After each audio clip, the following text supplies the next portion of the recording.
हरे कृष्णा। आप सब लोग का स्वागत है भक्ति वैभव कोर्स में। हम लोग स्टडी कर रहे हैं श्रीमद् भागवत महापुराण तृतीय स्कंध।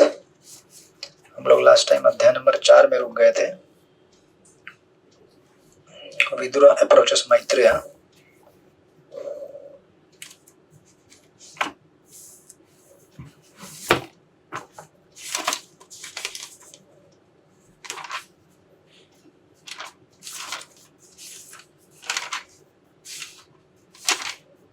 और हम लोग श्लोक नंबर 24 में रुक गए थे लास्ट टाइम।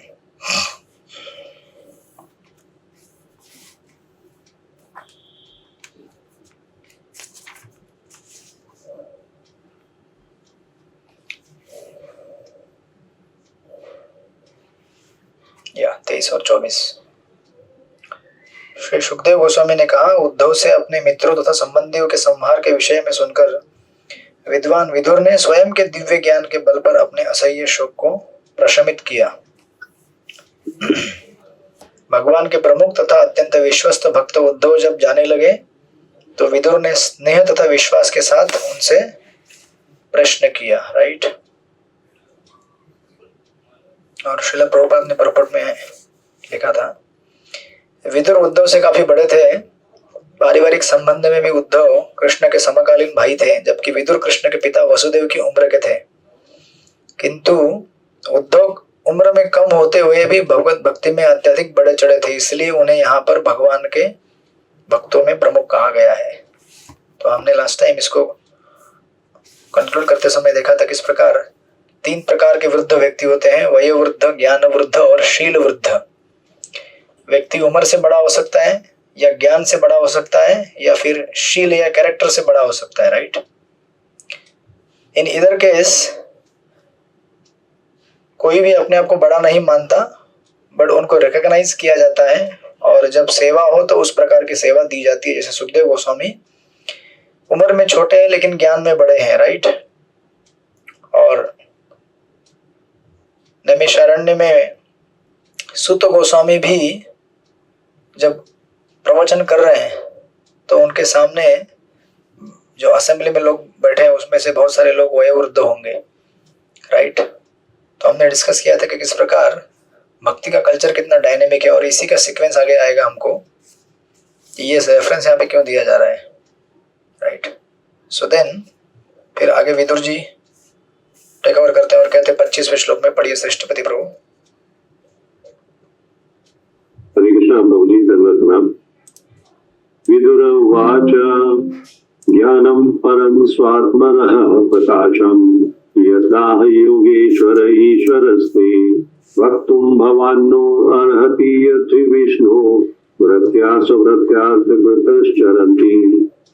विदुर ने कहा, हे उद्धव, क्योंकि भगवान विष्णु के सेवक अन्यों की सेवा के लिए विचरण करते हैं, अतः ये उचित ही है कि आप उस आत्मज्ञान का वर्णन करें जिससे स्वयं भगवान ने आपको प्रबुद्ध किया है। हरे कृष्णा प्रभु जी, धन्यवाद। हरे कृष्णा। तो विदुर जी उद्धव जी से श्रीमद् भागवत के ज्ञान का जिज्ञासा करेंगे और प्रभुपद परपट में लिखते हैं, भगवान के सेवक वास्तव में समाज के सेवक होते हैं। मानव समाज को दिव्य ज्ञान में प्रबुद्ध बनाने के अतिरिक्त उनकी कोई रुचि नहीं होती। वे परमेश्वर से जीव के संबंध, उस दिव्य संबंध के कार्यकलाप तथा मानव जीवन के चरम उद्देश्य विषय ज्ञान को प्रदान करने में रुचि लेते हैं। यही असली ज्ञान है जो मानव कल्याण के असली लक्ष्य को प्राप्त करने की समाज की सहायता कर सकता है। जैसे जब नंद महाराज के घर पे गर्ग मुनि आते हैं तो उस समय नंद महाराज, गर्ग मुनि वसुदेव के आज्ञा के अनुसार कृष्ण का नामकरण करने के लिए आते हैं नंद महाराज के घर पर। तो उस समय नंद महाराज कहते हैं, गृहिणाम दीन चेतसाम महद विचलनाम नृणाम गृहिणाम दीन चेतसाम। महद विचलनाम यानी कि जो महात्मा लोग हैं ये विचरण करते हैं इस संसार में, किसके लिए? गृहिणाम यानी कि घर गृहस्थ में रहने वाले, दीन चेतसाम। दीन चेतसाम यानी कि जो दीनहीन है। प्रभुपाद यहाँ पे लिखते हैं, खाने सोने संभोग करने तथा भयभीत रहने की शारीरिक आवश्यकताओं के संबंधित ज्ञान की उन्नति की विविध शाखाओं में रूपांतरित होकर भी नश्वर होता है। जीव भौतिक शरीर नहीं अपितु परम पुरुष का नित्य अंश है, अतः उसके आत्मज्ञान को पुनर्जागृत करना आवश्यक है। इस ज्ञान के बिना मानव जीवन उलझन में पड़ जाता है। भगवान विष्णु के सेवकों का यही उत्तरदायित्व कार्य सौंपा गया है, अतः वो लोग इस संसार में विचरण करते। तो नंद महाराज कहते हैं कि आप जैसे महात्मा इस संसार में इसलिए विचरण नहीं करते कि आपको कुछ खाने पीने को नहीं मिल रहा है, किसी के घर में जा रहे हैं, मधुकरी करने के लिए जाते हैं, नहीं, आप जाते हैं ताकि एक मौका तलाशते हैं। आप किसी के घर में जाके कुछ मांगो तो जरूरत मांगने वाले को नहीं है, देने वाले को है, राइट? क्योंकि देने वाले का जीवन शुद्ध होगा, लेने वाले को तो कहीं भी मिल सकता है।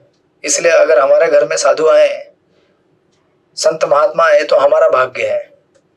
हम ये ना सोचे कि अरे हमको देना पड़ रहा है, झंझट है ये बहुत। ये झंझट नहीं है, शुद्धिकरण का मार्ग है, राइट?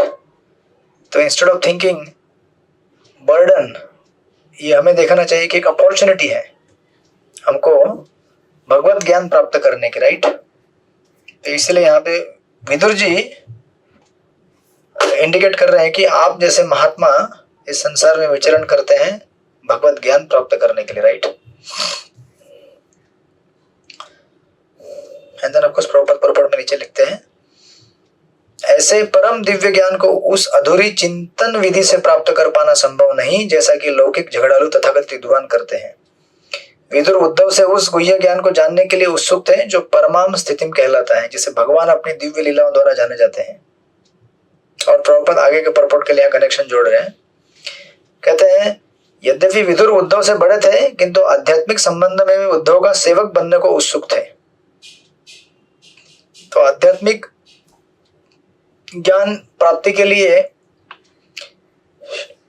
शारीरिक उम्र नहीं देखी जाती है, बल्कि किसी के पास अगर भक्ति देने की कैपेसिटी है तो चाहे वो छोटा क्यों ना हो। इसलिए चैतन्य महाप्रभु ने यहाँ पे लिखा है, दिव्य शिष्य परंपरा का यह सूत्र चैतन्य महाप्रभु ने सिखाया है।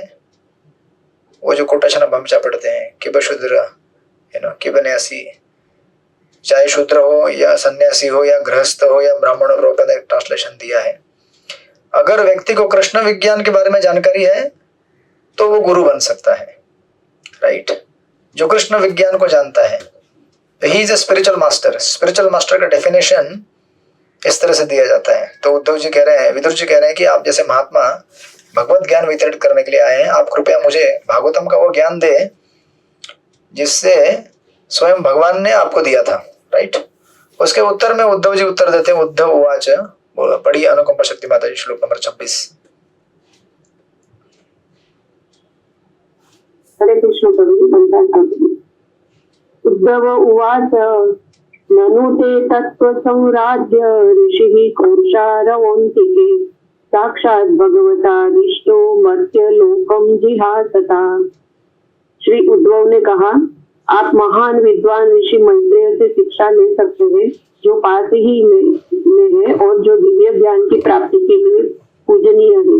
जब भगवान इस मर्त्य लोक को छोड़ने वाले थे तब उन्होंने मैत्रेय को प्रत्यक्ष रूप से शिक्षा दी थी। हरे कृष्ण। हरे कृष्ण।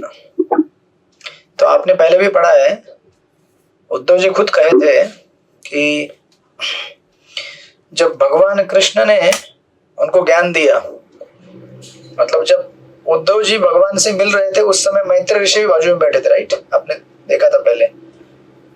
और उद्धव जी स्वयं कहते हैं कि उस समय भगवान मेरी तरफ देख के बात कर रहे थे, अगर आपने सेक्शन पढ़ा होगा तो पहले, बराबर है।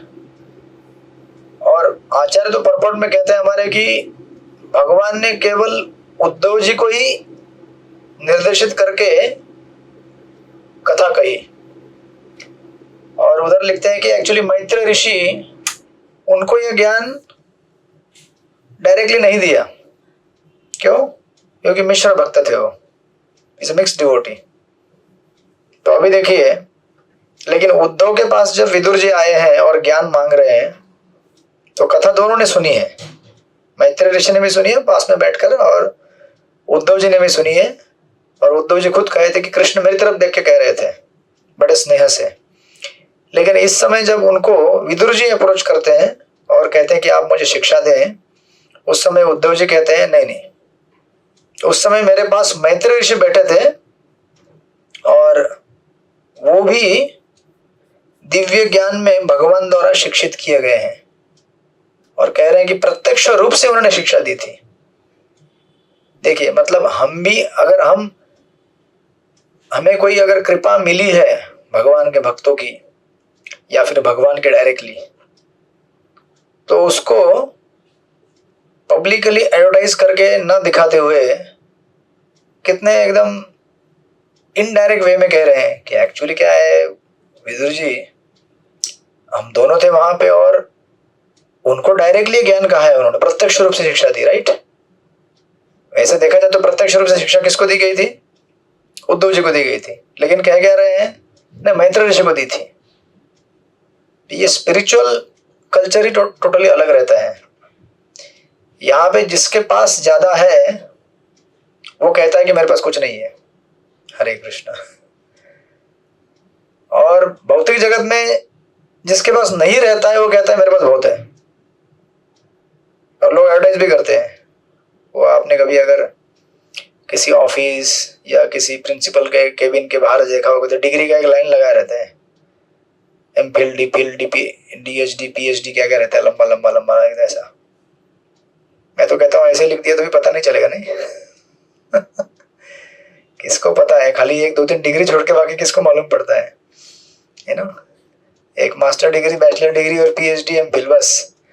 उसके बाद क्या लगाते हो? बीपीडब्ल्यू, टीएसडब्ल्यू, हरे कृष्णा। ऑफ कोर्स वो सच मतलब होता होगा होपफुली तो लोग दिखाना चाहते हैं कि हम लोग के पास कितना ज्ञान है, राइट। बट आध्यात्मिक कल्चर ऐसा है कि जितना आपके पास है उतना आप नम्र हो जाएंगे। आध्यात्मिक ज्ञान का ये लक्षण है। जैसे आपने सुना होगा ना कई बार, फल से भरे हुए पेड़ हमेशा झुकते हैं, बराबर है। जिसके पास फल नहीं है वो झुक नहीं सकता है, जिसके पास फल लगे हैं, लदे हैं पेड़ पे, वो झुक जाता है।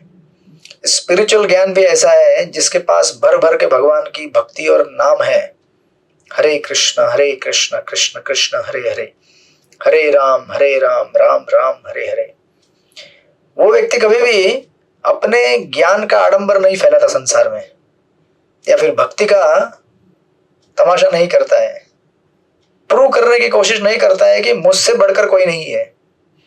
इसलिए आज सुबह मैं महाराज का लेक्चर सुन रहा था, महाराज कह रहे थे कि वृंदावन का भाव क्या होता है। वृंदावन में एंट्री करना मतलब ब्रजवासियों के भाव को आत्मसात करना। जैसे वो स्टोरी आपने सुना होगा ना, नारद मुनि और गोपियों का। एक बार कृष्ण को हेडेक हो रहा था, हरे कृष्ण कृष्ण को हेडेक कैसे हो सकता है? बट कृष्ण हेडेक ले लेते हैं ताकि भक्तों को सेवा करने का मौका मिले। उसी प्रकार संसार में क्या जरूरत है भगवान को, भक्तों को इतना एक अपेरेंटली कष्ट देने का? इतने बड़े बड़े मंदिर बांधो, इतने बड़े बड़े पुस्तक वितरण करो, इतने सारे प्रचार करो, क्या जरूरत है? भगवान तो सबके हृदय के अंदर बैठे हैं, एक झटके में आपको बता सकते हैं कि चैंटिंग कर रहे, चुपचाप बोल सकते हैं ना। लेकिन भगवान ने ऐसा सिस्टम बना के रखा है ताकि आप सबको, हम सबको मौका मिले, राइट। तो कृष्ण को हेडेक होता है तो नारद मुनि देखते हैं उनको, हेडेक हो रहा है आपको? बोले हाँ, ये ट्रांसेंडेंटल हेडेक है क्योंकि इसकी दवा भी ट्रांसेंडेंटल है। बोले दवा क्या है? भक्तों के चरणों का धूली चाहिए। जब वो मेरे सर पे लगेगा तभी मेरा सर दर्द बंद हो जाएगा। आपको पता है नारद मुनि फिर अनेक जगह भ्रमण करते हैं, अनेक अनेक भक्तों से मिलते हैं। कोई भी भक्त देने को रेडी नहीं है भगवान के चरणों की धूली, क्योंकि भगवान के चरणों की अपने चरणों की धूली भगवान के सर पर डाले तो क्या होगा। ऐसे ही हम लोग भक्तों को पैर लगता है तो 10 बार हाथ पैर जोड़ते हैं, हरे कृष्णा, राइट। तो आखिर कोई भी भक्त देता नहीं है, बोलता है अरे हम तो नरक चले जाएंगे ऐसे अगर हम अपने चरणों की धूली देंगे तो गोपियों के पास आते हैं। वृंदावन में तो गोपियां क्या कहती हैं, भाई लाओ जल्दी जल्दी लाओ, बाल्टी बाल्टी भर के देते हैं हम आपको, बड़े बड़े गोनियां भर के देंगे, कितनी चाहिए बोलो। एक्चुअली महाराज उसमें कह रहे थे कि ब्रजवासियों का भाव क्या है। वो कहते हैं कि अगर कृष्ण का अगर सरदर्द 1 सेकंड के लिए भी कम हो सकता है, क्योंकि अभी पता नहीं कितना मिट्टी निकलेगा, है कि नहीं? अभी ठीक है, मेरे चरणों से इतना एक बाल्टी निकल गया, चलो, तो 1 बाल्टी मिट्टी से हो सकता है भगवान का कुछ मिनट कुछ सेकंड के लिए ही सरदर्द कम हो जाए, क्योंकि कंटिन्यूस लगाना है लेप, व्हाटएवर जो भी लेप लगाएंगे या उसे नहलाएंगे जो भी है। तो महाराज कहते हैं कि देखो, ब्रजवासियों का भाव ये है कि अगर 1 सेकंड के लिए भी भगवान का सरदर्द दूर हो सकता है, और उसके लिए अगर हमको अनंत काल के लिए, मतलब permanently, not for few days, permanently अगर हमें नरक में जाना पड़े ना, ये हमारे जीवन का सबसे बड़ा क्या है? सुख और सौभाग्य है। आप समझ रहे हैं ब्रजवासी का भाव क्या होता है? वही भाव यहां पे उद्धव जी का है, राइट? कि जहां पे निस्वार्थ भाव प्रकट हो, this is all selfless devotional attitude. Credit नहीं चाहिए। उद्धव जी क्या बोल रहे हैं यहाँ पे? I don't want credit, but बोलते समय भी कैसा बोलना चाहिए? कभी आपको अगर बोला जाए प्रभु जी आप तो नहीं क्या है, मैं नहीं हूं ऐसा है ना? और कभी कभी आपको लोग स्तुति करते होंगे, प्रभु जी आप तो, माता जी आप तो इतना सेवा, अरे नहीं बस नहीं ऐसे थोड़ा सा ऐसे बेचारा पानी पानी होके शर्मा के, बट वो अंदर अंदर चलते रहता है कि अरे अच्छा है यार, अच्छा है, बोलते जाओ राइट? पर उद्धव जी तो यहाँ पे स्ट्रेट कह रहे हैं कि नहीं ऐसा नहीं है, एक्चुअली मैत्रेय ऋषि को डायरेक्टली भगवान ने इंस्ट्रक्ट किया था, मुझे नहीं किया था, तो अब बेटर है कि आप उनके पास जाएं। और अगर आप परपोर्ट पर जाएंगे, प्रभुपाद बहुत सुंदर चीज देते हैं, वहां पे फर्स्ट लाइन में दिया है, कोई भी भले दिव्य ज्ञान में पारंगत क्यों ना हो, उसे मर्यादा व्यतिक्रम अर्थात अपने से उच्च पुरुष के धृष्टता पूर्वक अवमानना के अपराध के विषय में सतर्क रहना चाहिए, राइट? शास्त्रों के आदेशानुसार मनुष्य को मर्यादा व्यतिक्रम नियम का उल्लंघन करने के प्रति अत्यंत सतर्क रहना चाहिए, क्योंकि ऐसा करने से क्या होता है? उसकी आयु, उसका ऐश्वर्य, यश तथा पुण्य और सारे जगत के शुभाशिषों का विनाश होता है। So this is the result of disrespecting seniors, not honoring our elders। तो आजकल तो सारा संसार ही ऐसा है। आध्यात्मिक कल्चर तो छोड़ दीजिए, इवन नॉर्मली भी लोग रिस्पेक्ट कहाँ करते हैं, राइट? लोग अपने माता पिता का भी रिस्पेक्ट नहीं करते हैं, और इसीलिए लोगों का आयु, ऐश्वर्य, यश तथा पुण्य क्षीण हो जाता है, राइट? और प्रभुपाद हमारे लिख रहे हैं वहां पे, दिव्य ज्ञान में पारंगत होने के लिए आध्यात्मिक विज्ञान की तकनीकों के प्रति जानकारी होना आवश्यक है। This is spiritual technique of receiving end maintaining spiritual knowledge. आध्यात्मिक ज्ञान का मेंटेनेंस आपके रिवीजन से नहीं होता है। हरे कृष्णा ये कोई स्कूल कॉलेज की पढ़ाई नहीं है कि बे दूने 4, बे त्रिक 6, वो मराठी में पढ़ा पढ़ते हैं ना, बे चौक 8, बे पंच 10, हिंदी में अलग पढ़ते होंगे, हम लोग मराठी में पढ़े हैं, और इंग्लिश में अलग पढ़ते होंगे टेबल्स। तो आपको क्या लगता है कि स्पिरिचुअल नॉलेज, भगवत गीता, भागवत का ज्ञान रिवाइज करने से आप याद कर पाएंगे? रिवीजन करने से? हरे कृष्णा, आप लोग रिवीजन करते नहीं करते क्या? काशीनाथ प्रभु रिवीजन नहीं करते क्या? ऐसे कैसे? फिर आप पेपर में लिखते क्या है? मैंने चेक नहीं किया, इसका मतलब ये नहीं कि आप कुछ भी लिख दे। लिखा है रिवीजन है ना, मतलब क्वेश्चन आंसर को रिवीजन करता हूँ, बट भागवतम है ना, आपकी कृपा से पहली बार ऐसा हुआ है कि मैं तीसरा सकंद जो है वो मेरा कम से कम 5 बार हो चुका है, बार उसी को मैं रिपीट कर रहा हूँ 1 घंटा। तो वो उस तरीके से मैं रिवीजन उस तरीके से नहीं करता, मैं सोचता हूँ अपने जीवन में उतारना बेटर है मेरे लिए, याद करने की बजाय। हरे कृष्णा, नेक्स्ट क्लास आपको ही देना पड़ेगा लग रहा है। Yes, so this is the way। आध्यात्मिक ज्ञान की टेक्निक ये है कि हमें कृपा मिले। अगर आपको कृपा मिल जाए तो पूरा भागवत हृदय में धारण कर पाएंगे, और ऐसा नहीं कि धारण कर पाएंगे, कभी कभी कुछ लोगों का मेमोराइजिंग कैपेसिटी बहुत खतरनाक रहता है, एक साथ 10-10 श्लोक फट बोल देते हैं, बोलता अरे बाप रे खतरनाक है यार ये तो। सो दैट डजंट मीन कि हम ऐसे इस प्रकार के ज्ञान का अनुशीलन करने का प्रयास कर रहे हैं, नहीं। उस दिन हमारे एक दूसरे ग्रुप के एक नया भक्ति शास्त्री का बैच चालू हुआ है, तो उसके 10-15 ही है, वो एक दूसरा अलग ग्रुप है, तो वो लोग, एक माता जी बोली, प्रभु जी मैंने 1986 में लास्ट एग्जाम दिया था। अभी 40 साल हो गए। मैं बोला माता जी 1986 में मैं पैदा हुआ था। तो अच्छा है, मेरा जन्म जो साल है वही आपका लास्ट एग्जाम था, वापस हमारी मुलाकात हो गई। क्या पता मेरा पुनर्जन्म होगा लगता है टीचर का। तो टेंशन में थे, बोले ऐसे कैसे लिखेंगे, हम क्या करेंगे, 40 साल हो गए हमको, हमने एग्जाम नहीं दिया, लास्ट टाइम 40 साल पहले एग्जाम लिखा था। और 2-4 लोग बोलने लगे हमको तो हो ही नहीं रहा है, हमको मैं कैसे करेंगे कैसे करेंगे कैसे। मैं बोला देखो, आपकी ये एग्जाम जो है ये आपके इंटेलेक्चुअल कैपेसिटी की टेस्ट नहीं है, ये आपके सिंसियरिटी की टेस्ट है। आप अपीयर होना चाहते हैं कि नहीं चाहते हैं, बस आप अपीयर हो जाइए, आप परीक्षा पास हो जाएंगे। हरे कृष्ण। पढ़ के आ जाइए। मेरे कहने का मतलब ये है कि हम लोग जब तक इसको इंटेलेक्चुअल एक्सरसाइज समझेंगे तब तक हम लोग भगवान को स्पर्श नहीं कर सकते, because this is not academic study, this is a pure spiritual study. और इसलिए प्रभुपाद कह रहे हैं, दिव्य ज्ञान की इन सारी बारीकियों से भलीभांति परिचित होने के कारण उद्धव ने विदुर को सलाह दी कि दिव्य ज्ञान प्राप्त करने के लिए वे मैत्रेय ऋषि के पास जाए। राइट, कितना सेंसिटिव कल्चर है, जरा विचार कीजिए, आध्यात्मिक कल्चर।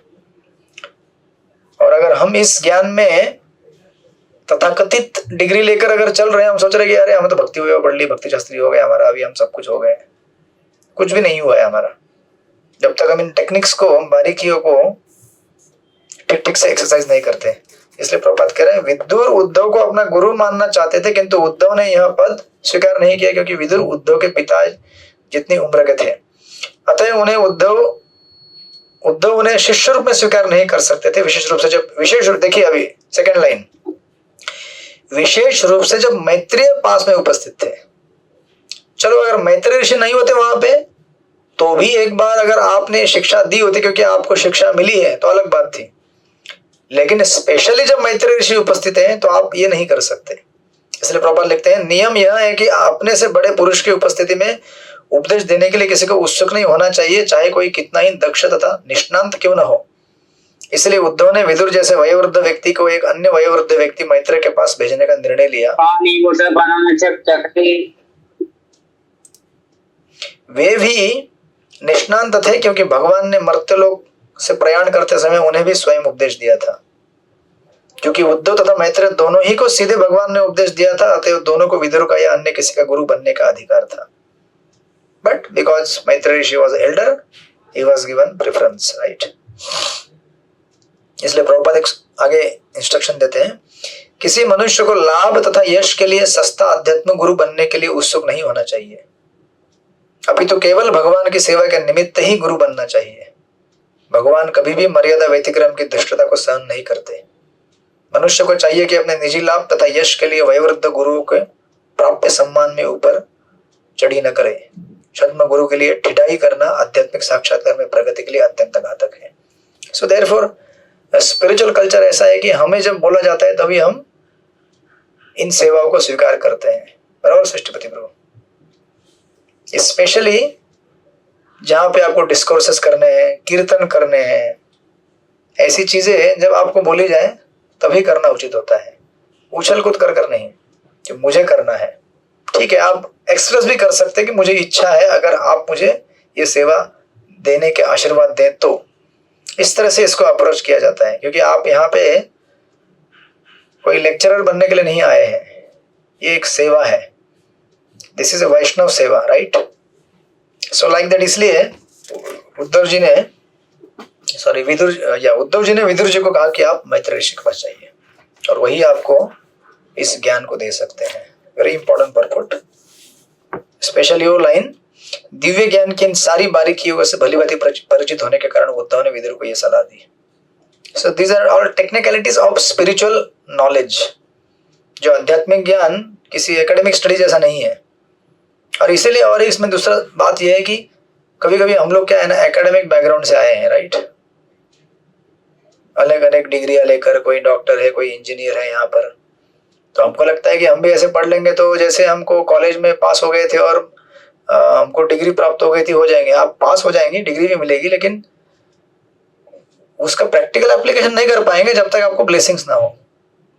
राइट। इसीलिए ये बहुत ही खतरनाक एरिया है जहां पे एंट्री कर रहे हैं आप, क्योंकि जितना ज्यादा शिक्षा मिलता है उतना ज्यादा अहंकार फूल जाता है। तो स्पेशली इसलिए हमको सावधान रहना पड़ता है। जो लोग डिस्कोर्सेस करते हैं, लेक्चरशिप करते हैं, कीर्तन करते हैं या फिर रिसीव भी करते हैं, उनको बड़ा सावधान रहना चाहिए, लेने वाले को और देने वाले दोनों को। आप बोलेंगे लेने वाले को क्या प्रॉब्लम है भाई? नहीं, लेने वाले को तो ज्यादा प्रॉब्लम होता है कभी कभी।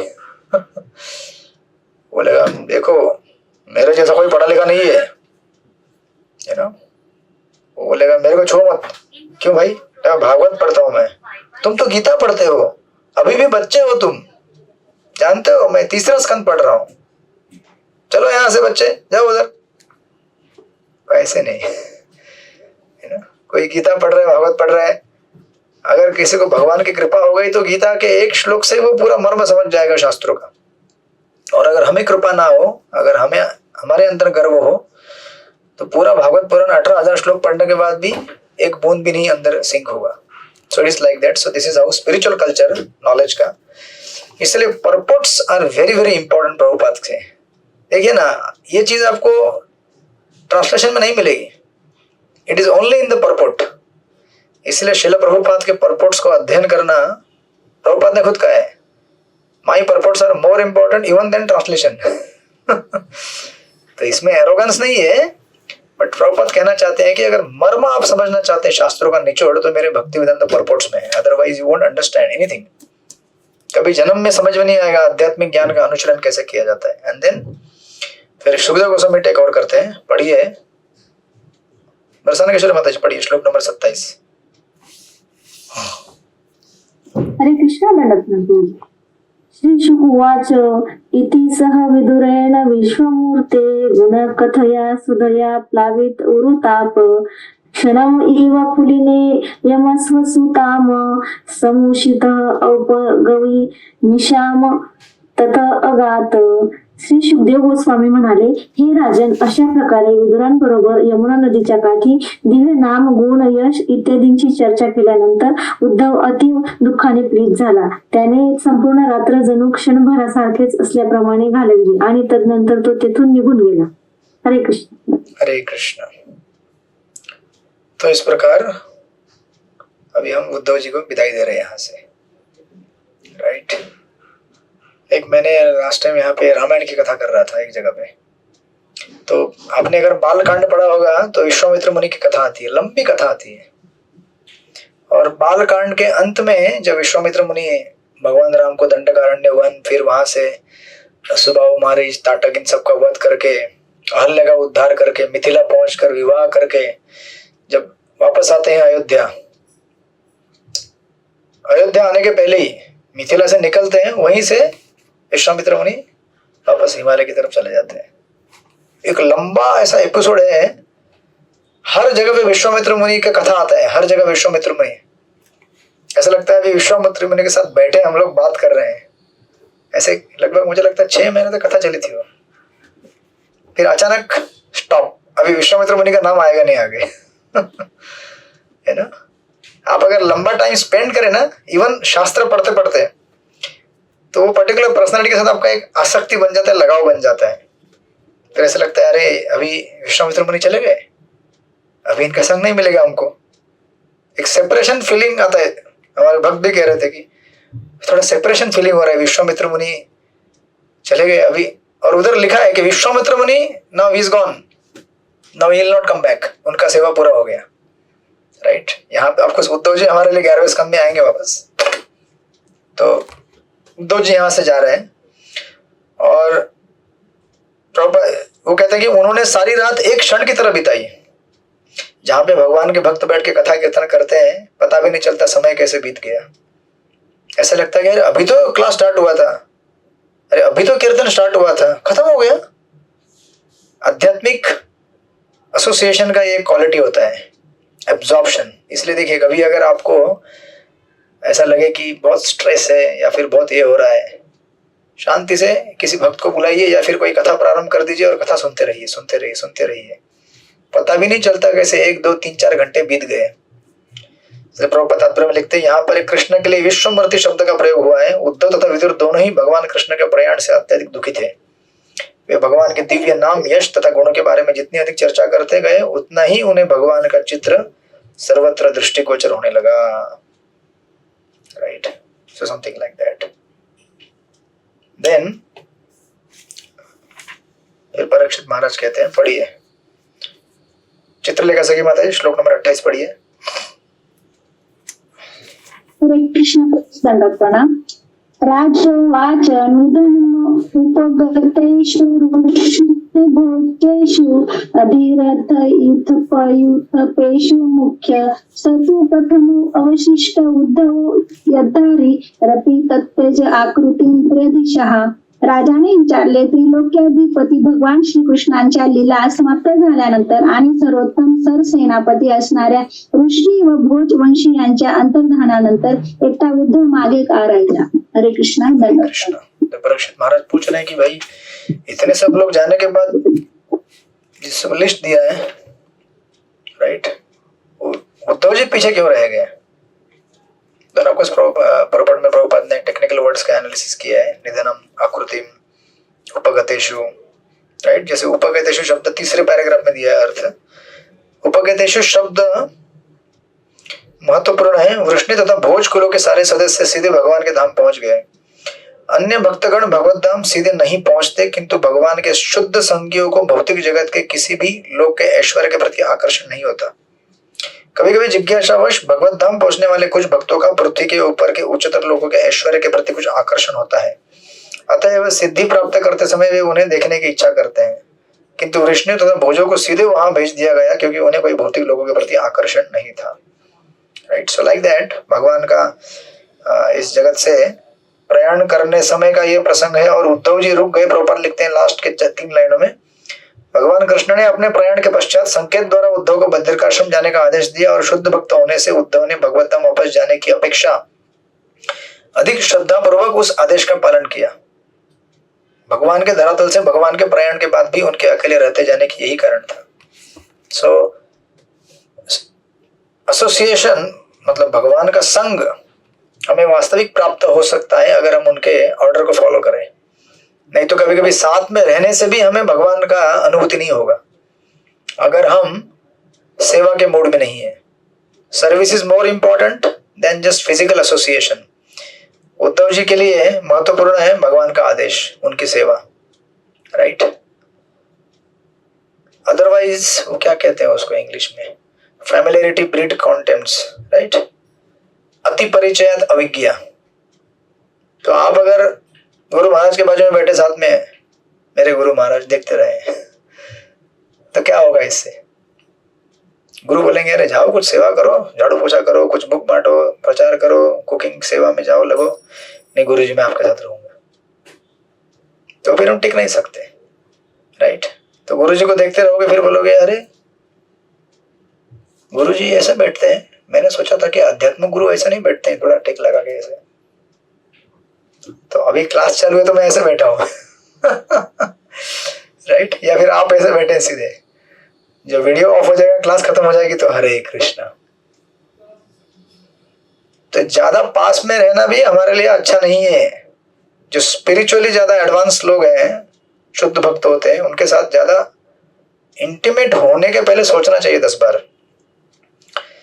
इंटीमेट होना है तो उनके सेवा में इंटीमेट होना है, उनके साथ बैठ के नहीं अभी कैसे खा रहे हैं, ये क्या खा रहे हैं, हो सकता है कोई पकोड़ा खा ले, नहीं पकोड़ा खाते हैं,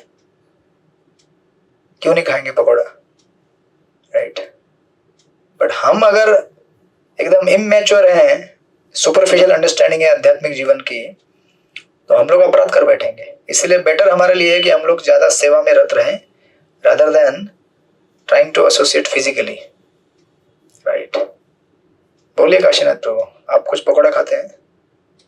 नहीं पर ये आपने जब गुरु महाराज की बात बोला विषय में, तो मेरे साथ हुआ था प्रैक्टिकल कि मेरे साथ कोई गया था तो उन्होंने तो मतलब मेरे को नहीं पता था वे मतलब इतने वो होंगे एडवांस नहीं हुए, तो उन्होंने वे अपराध कर बैठे थे गुरु महाराज के प्रति, मेरे गुरु महाराज के प्रति। तो मैंने ये चीज नोटिस करी थी कि हाँ गुरु के पास है ना, मतलब कोई ऐसा ही बंदा जाना चाहिए जो मतलब बिल्कुल वो हो। तो मेरे को बहुत अच्छा लगता था अपने गुरु महाराज की सेवा करना, उनके चरण दबाना, सब कुछ मतलब तो सोचने का भी विषय होता है कि हाँ भाई गुरु है, बस वो चीज आपकी याद आ गई। करेक्ट। और कभी कभी आध्यात्मिक व्यक्ति जानबूझकर ऐसा व्यवहार करते हैं ताकि आप भ्रमित हो जाएं, ताकि जो सिंसियर नहीं है he will be ruled out. भक्ति में इसलिए जब परीक्षाएं होती है तो इनसिंसियर व्यक्ति परीक्षा में और जबरदस्त फेल हो जाता है, और फेल ही हो जाए और निकल जाता है वहां से। और जो सिंसियर व्यक्ति है वो अगर फेल भी हो जाए तो और ज्यादा जोर से टिका रहता है वो, राजा महाराज कहते हैं। इसलिए परीक्षाएं आप फेल भी हो जाए तो कोई प्रॉब्लम नहीं है, बट अगर आप सिंसियर हैं आप टिके रहेंगे। सो लाइक दैट, इस तरह से यहाँ पे कह रहे हैं। देन सुखदेव गोस्वामी कहते हैं, तो सुखदेव उद्धव जी इस तरह से वहां पे रुके। सुखदेव गोस्वामी कहते हैं, पढ़िए श्लोक नंबर 29। सच्ची किशोरी माता जी है यहाँ पे? सच्ची किशोरी माता जी गर्जना कीजिए। हरे कृष्णा, धन्यवाद प्रणाम। श्री शुक उवाच ब्रह्म शाप अपदेशेन कालेन अभगवांचित संहत स्वकुलम स्मितम त्यक्षन देहम अचिंतयत। श्री सुखदेव गोस्वामी ने उत्तर दिया, हे प्रिय राजन, ब्राह्मण का शाप तो केवल एक बहाना था, किंतु वास्तविक तथ्य तो भगवान की परम इच्छा थी। वे अपने असंख्य पारिवारिक सदस्यों को भेज देने के बाद पृथ्वी के धरातल से अंतर्धान हो जाना चाहते थे। उन्होंने अपने आप इस तरह सोचा। हरे कृष्णा प्रभु, दंडवत प्रणाम। हरे कृष्णा। गर्जना करने वाली एक ही माता जी हमारी। हरे कृष्णा। यस, तो यहाँ पे कह रहे हो, जो हमने पहले भी इसको देख चुके हैं कि ये केवल एक्सक्यूज था, राइट? बल्कि वो लोग यहाँ से अंतर्धान होना चाहते थे। तो देखिए, आप बाद में परपट पढ़ लीजिएगा किस तरह से परपट में प्रॉपर एस्टेब्लिश कर रहे हैं। एक लाइन में पढ़ता वहां पे, I think second last paragraph. व्यवहारिक अनुभव से भी आज यह देखा जाता है कि भगवान के दिव्य स्वरूप की पूजा भक्तों द्वारा विभिन्न मंदिरों में की जाती है, और भगवान के सारे भक्त यथार्थ के रूप में अनुभव करते हैं कि मंदिरों में अर्चा विग्रह का स्वरूप भगवान के स्वरूप से अभिन्न है, राइट? अतः श्री कृष्ण नामादि न भवेद ग्राह्यम इंद्रिय। भगवान का नाम तथा रूप भौतिक इंद्रियों द्वारा अनुभव नहीं किया जा सकता, किंतु जब वे संसारी लोगों के दृष्टिगोचर होते हैं तो वे विराट रूप धारण कर लेते, लाइक दैट। आप लोग बाद में पढ़ लीजिएगा इसको। एंड देन फिर आगे कहते हैं वो नेक्स्ट श्लोक में 30 नंबर पढ़िए, हरिपरायण प्रभु। हरे कृष्णा, दंडवत प्रणाम। दंडवत प्रणाम। अस्मात् लोकात् उपरते मयि ज्ञानं मत आश्रयम् एव असदा तद्वा संप्रति आत्मवताम्बरे। अब मैं इस लौकिक जगत की दृष्टि से ओझल हो जाऊंगा, और मैं समझता हूँ कि मेरे भक्तों में अग्रणी उद्धव ही एकमात्र ऐसा है जिसे मेरे विषय का ज्ञान प्रत्यक्ष रूप से सौंपा जा सकता है। हरे कृष्ण। हरे कृष्ण। तो भगवान ने ये विचार किया कि ये जो ज्ञान है ये उद्धव को दिया जा सकता है। He is a qualified devotee, right? और प्रॉपर परपट में उसी को एलैबोरेट करते हैं। बीचों बीच लिखा है, उद्धव उस काल के भक्तों में सर्वश्रेष्ठ माने जाते थे, अतः भगवत कृपा से उन्हें सीधे उपदेश दिया गया, जिससे इस जगत की दृष्टि से भगवान के ओझल हो जाने के बाद लोग उद्धव के ज्ञान का लाभ उठा सके। इसलिए उनको बद्रिकाश्रम जाने के लिए कहा गया, जहां भगवान नर नारायण अर्चा विग्रह के रूप में स्थित है। सलाह दिए जाने के कारणों में से यह एक कारण है, right? So something like that. Then 31 number पढ़िए, शोभा पाटनकर माता जी, आप पढ़ेंगे? हरे कृष्णा। पढ़िए। न उद्धव अणु अपि मत न्यूनः यत् गुणैः न अर्जितः प्रभु अतः मत वयूनं श्लोकं ग्राह्यन् इह तिष्ठन्। उद्धव कोणत्याही दृष्टीने माझ्याहून कनिष्ठ नाही, कारण तो कधी प्राप्ती गुणांनी प्रभावित होत नाही। यास्तव भगवंताविषयक विशिष्ट ज्ञानाचा प्रसार करण्यासाठी तो या इह लोकी राहू शकतो। हरे कृष्ण। हरे कृष्ण। तो उद्धव के क्वालिटीज के बारे में बताया गया है। वो कह रहे हैं कि भगवान का प्रतिनिधि, प्रॉपर परपट में लिखते हैं, भगवान का प्रतिनिधि बनने के लिए जिस विशिष्ट योग्यता की आवश्यकता होती है वह है प्रकृति के गुणों से अप्रभावित रहना, राइट? सो विश्वनाथ ठाकुर अपने परपट में कहते हैं, और प्रॉपर भी लिख रहे हैं, such a devotee of the Lord is not affected by material strength, intelligence और इवन रिनंसिएशन। व्यक्ति इन चीजों से प्रभावित नहीं होता है। किससे? भौतिक बुद्धि से भौतिक शक्ति से और इवन वैराग्य से, तथाकथित वैराग्य, सॉरी किसी का माइक ऑन है, म्यूट कीजिए। और चक्रवर्ती ठाकुर कहते हैं, he is not at all pained by spiritual qualities of strength, intelligence, knowledge and renunciation. That means he has the ability to control their effects. आप समझे कि नहीं समझे? ये बहुत पावरफुल चीज है। किसी को अगर आध्यात्मिक बुद्धि है तो उसको कंट्रोल में रखना बड़ा कठिन है। जिसको ज्यादा बुद्धि होता है बोलता है अरे मैं पढ़ाऊंगा, मैं जानता हूँ सब कुछ, मैं जानता हूँ। कंट्रोल करना पड़ता है उसको, राइट। किसी को ज्यादा श्लोक आते हैं या किसी को ज्यादा कीर्तन आता है, वो खुजली होता है ऐसा कि अरे कब मैं थोड़ा हरे कृष्ण। जैसे कोई अगर डीटी किचन में अच्छा कुकिंग करते हैं तो उनको अगर ऐसा होता है अरे तुम बाजू में हटो, मैं करूंगी, मुझे बराबर आता है ज्यादा, ये आलू ऐसे नहीं छिल रहे हैं, कैसे छिल रहे हो तुम लोग, हटो हटो वहां से। आप लोग क्या डीटी किचन में कुकिंग सेवा करते होंगे माता जी लोग। इसको ज्यादा श्रृंगार आता है भगवान का, अच्छा है, सब कुछ करना चाहिए, बट ये चीज अगर कंट्रोल में नहीं रखेंगे तो हमारे लिए बहुत बड़ा अनर्थ बन सकता है। क्योंकि ये क्या करता है, आपको ऐसा लगता है कि मैं सब कुछ जानता हूं, मैं श्रेष्ठ हूं, बाकी लोगों को नहीं आता है। इसलिए कह रहे हैं कि उद्धव जी ने इन चीजों को कंट्रोल में रखा था, राइट। तो ये चक्रवर्ती ठाकुर कहते हैं कि this is similar to saying that a person has control over the impulse of lust और is not pained by lust. कोई व्यक्ति अगर काम और क्रोध को नियंत्रित कर सकता है तो उसको उसका कष्ट नहीं होगा, राइट। तो उद्धव जी का भी ऐसे तुलना किया जा रहा है, मानो ऐसा व्यक्ति है जो इन चीजों के प्रभावों को नियंत्रित कर सकता है। बड़ा शक्ति होता है इसमें। आप लोग नहीं समझ रहे हैं, नहीं समझ रहे। इतना मतलब होलकनो जैसा एनर्जी है ये।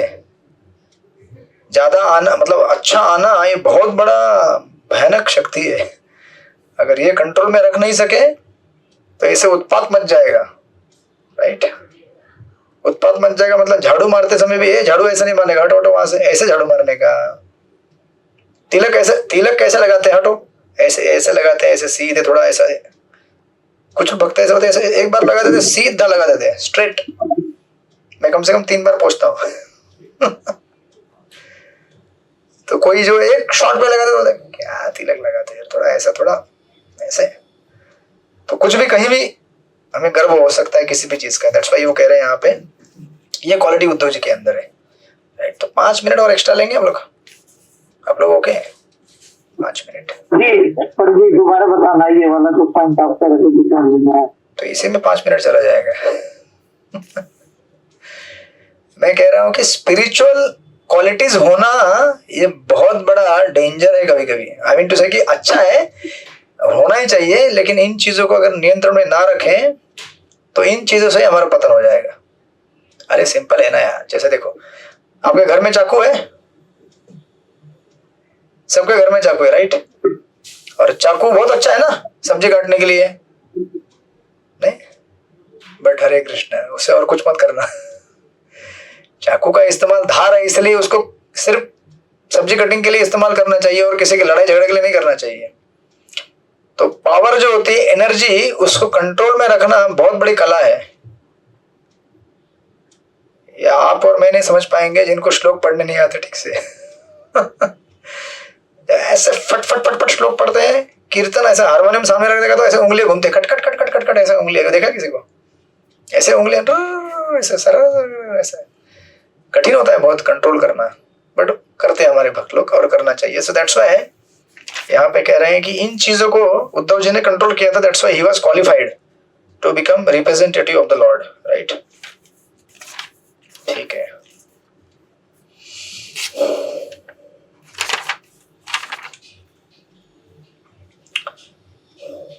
ओके। तो अभी हम लोग क्या करेंगे, सिर्फ ट्रांसलेशन पढ़ेंगे और सीधे लास्ट तक पढ़ेंगे। हमने कौन सा पूरा किया अभी? 30 सेकेंड, राइट। 32, सॉरी कौन सा पूरा किया? 31, हाँ हाँ, 32, 33, 34, 35, 36। ये सीधे ट्रांसलेशन पढ़ते जाइए एक एक करके। सृष्टिपति प्रभु आप पढ़िए 32, और उसके बाद अनिता माता जी 33, अनुकंपा शक्ति माता जी 34, 35 पढ़ेंगे काशीनाथ प्रभु, 36 पढ़ेंगे कनाई प्रेम आता है। चलो पढ़ते जाइए, एक सीधे पढ़ते जाइए ट्रांसलेशन। हरे कृष्ण प्रभु जी, धन्यवाद प्रणाम।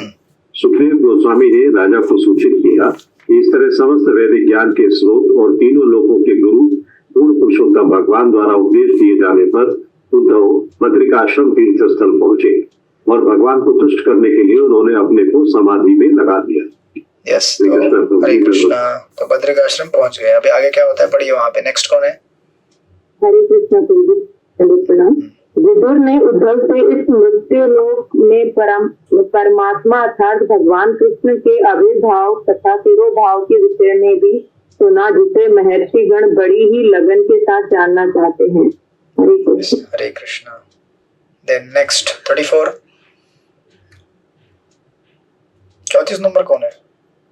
हाँ, भगवान के यशस्वी कर्मों तथा मर्त्य लोक में असाधारण लीलाओं को संपन्न करने के लिए उनके द्वारा धारण किए जाने वाले विविध दिव्य रूपों को समझ पाना उनके भक्तों के अतिरिक्त अन्य किसी के लिए अत्यंत कठिन है और पशुओं के लिए तो वे मानसिक विक्षोभ मात्र है।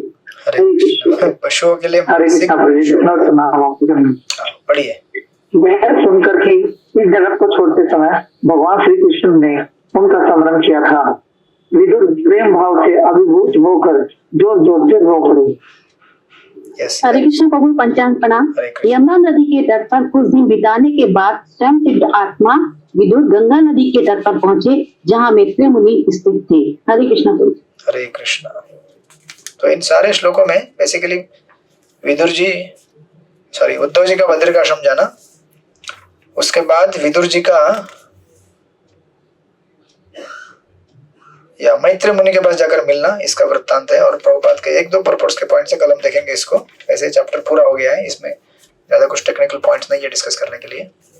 तो हम लोग कल मिलेंगे, 5वें अध्याय के प्रारंभ करेंगे और देखेंगे कि विदुर और मैत्रेय जिसका डिस्कशन ये कैंटो का सब्जेक्ट मैटर है, उसमें क्या होता है, राइट। और आपके 10वें अध्याय के प्रश्न बाकी, और 4 अध्याय ऑलरेडी पाइल अप हो चुके हैं 3rd कैंटो के। तो आपको अगर रिमाइंडर नहीं दिए मुझे तो मैं भूलते जाऊंगा। जी, इस करना में आपसे मेरे बहुत मतलब बहुत ज्यादा वो है ये ना, क्वेश्चन आंसर आते हैं ना, तो पेपर होने के बाद दूसरा पेपर क्वेश्चन नहीं आता, फिर वो है ना रेगुलर की एक छूट जाती है हमारा, मेरी मतलब याद करने की क्षमता छूट जाती है। तो इस कारण मैं भौतिक संसार में भौतिक माया में बहुत ज्यादा गिर जाता हूँ, तो प्लीज इसको कंटिन्यूसली रखना। हरे कृष्णा। आपको इसके लिए मुझे कंटिन्यूसली याद दिलाना पड़ेगा। आप लोग चिंता ना करें, मैं कुछ नहीं सोचूंगा कि यार क्यों याद दिला रहा हूं। मैं याद दिलाते जाइए तो मैं लिखते जाऊंगा उसको, क्योंकि मैं भी बद्ध जीव हूँ। हरे कृष्णा। तो मुझे भी स्मरण हो जाता है। ठीक है, तो कल मिलेंगे हम लोग, 5वें अध्याय को प्रारंभ करेंगे। श्रील प्रभुपाद की जय। श्रीमद् भागवत महापुराण की जय। वांछा कल्पतरुभ्यश्च कृपा सिन्धुभ्यश्च पतितानां पावनेभ्यो वैष्णवेभ्यो अनंत कोटि वैष्णव वृंद की जय। हरे कृष्णा। हरे कृष्ण प्रभु जी, हरे कृष्ण।